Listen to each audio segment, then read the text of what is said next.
আপনার মা বোনেরা, সন্তান এমনি আব্দুল কাদের জিলানী হয়।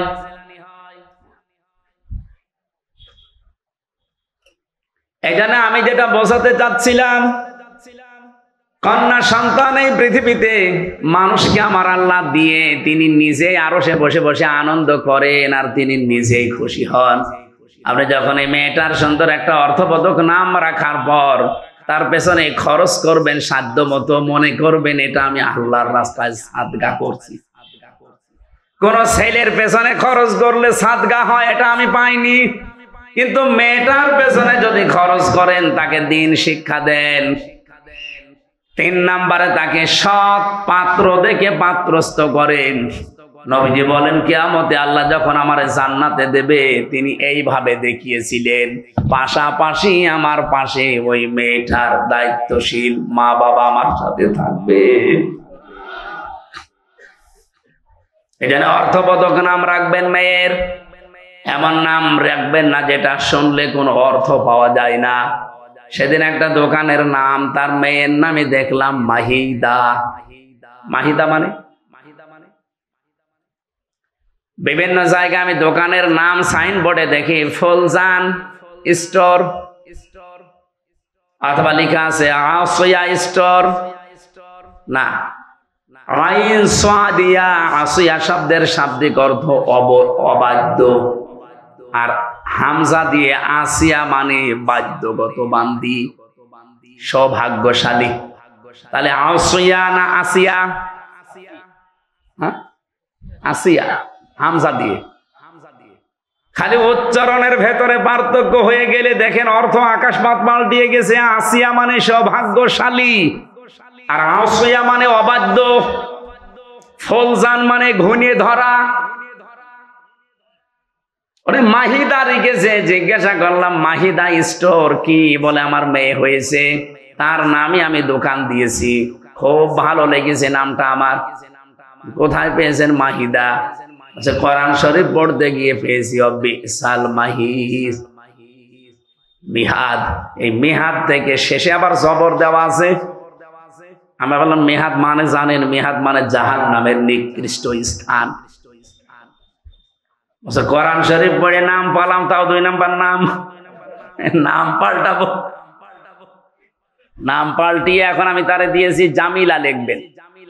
জামিলা মানে আপনার মেয়ে যেহেতু সুন্দরী, আপনি মেহাদ না দিয়ে দিবেন জামিলা মানে সুন্দরী। সুন্দর একটা অর্থবোধক নাম রাখার পরে এই মেয়েটাকে যদি আপনি সাধ্য মতো খরচ করে তাকে দিনের শিক্ষা দিয়ে, দুনিয়ার শিক্ষা দিয়ে, সাথে একটা পাত্র দেখে পাত্রস্থ পর্যন্ত করে দিতে পারেন। কোরআনে কারিমে আল্লাহ যেখানে জন্মের কথা দিয়েছেন, দেখবেন আগে মেয়ে লোকের নাম দিয়েছেন। ইয়াখলুকু মা ইয়াশা ইয়াহাবু লিমান ইয়াশাউ ইনাসা ওয়া ইয়াহাবু লিমান ইয়াশাউ যুকুর।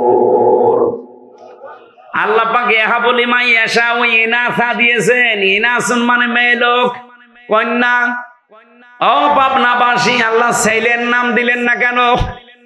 আল্লামা আলুসি রুহুল মান, রুহুল মানি, রুহুল বায়ান, এই তাফসিরের ভেতরে তিনি ব্যাখ্যা করতে গিয়ে লিখেছেন, আল্লাহ পাক সবচাইতে বেশি ভালোবাসে মেয়েদেরকে, এই জন্যে তিনি মেয়ে দিয়ে আরম্ভ করেছেন আয়াতটা। জোরে বলে সুবহানাল্লাহ। তাহলে আল্লাহ সবচাইতে বেশি খুশি হন, আনন্দ পান দুনিয়াতে ওই সময় যখন কারো ঘরে মেয়ে আসে, কন্যা সন্তান আসে। কিন্তু দুনিয়ার মানুষ এইটাই খুশি না বেজার? আমরা ইনশাআল্লাহ খুশি হব মেয়েদের এই হকগুলো আদায় করার মাধ্যমে। জান্নাতুল ফেরদাউস পর্যন্ত আমরা যেন যেতে পারি, বলেন আমিন। রবিউল আউয়াল মাস আসলে আমরা যেহেতু নবী নিয়ে পাগল হয়ে যাই, সেই নবীকে নিয়ে একটা আয়াত পড়েছি মাত্র, সূরা আরাফ 157 নম্বর আয়াত। এখানে প্রায় কমপক্ষে 13টা জিনিস আছে। প্রথম 3টা পরিচয় দেওয়া আছে নবীজির, এরপরে 6টা কাজ করা লাগবে আমাদের, 6টা গুণাগুণ দেওয়া আছে বিশ্বনবীর। পরিচয় দেওয়ার পরে গুণাগুণ দিয়েছেন, বৈশিষ্ট্য।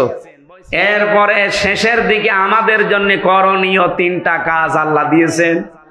এই 3 3 6 আর ওদিকে 6 কত বলেন বলেন।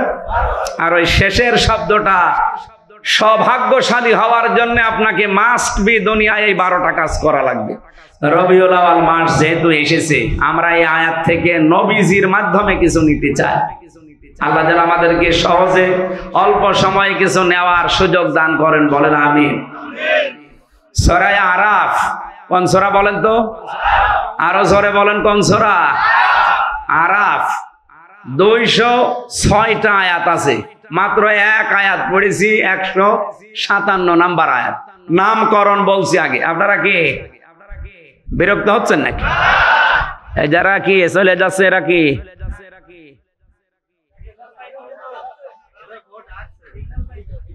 আমার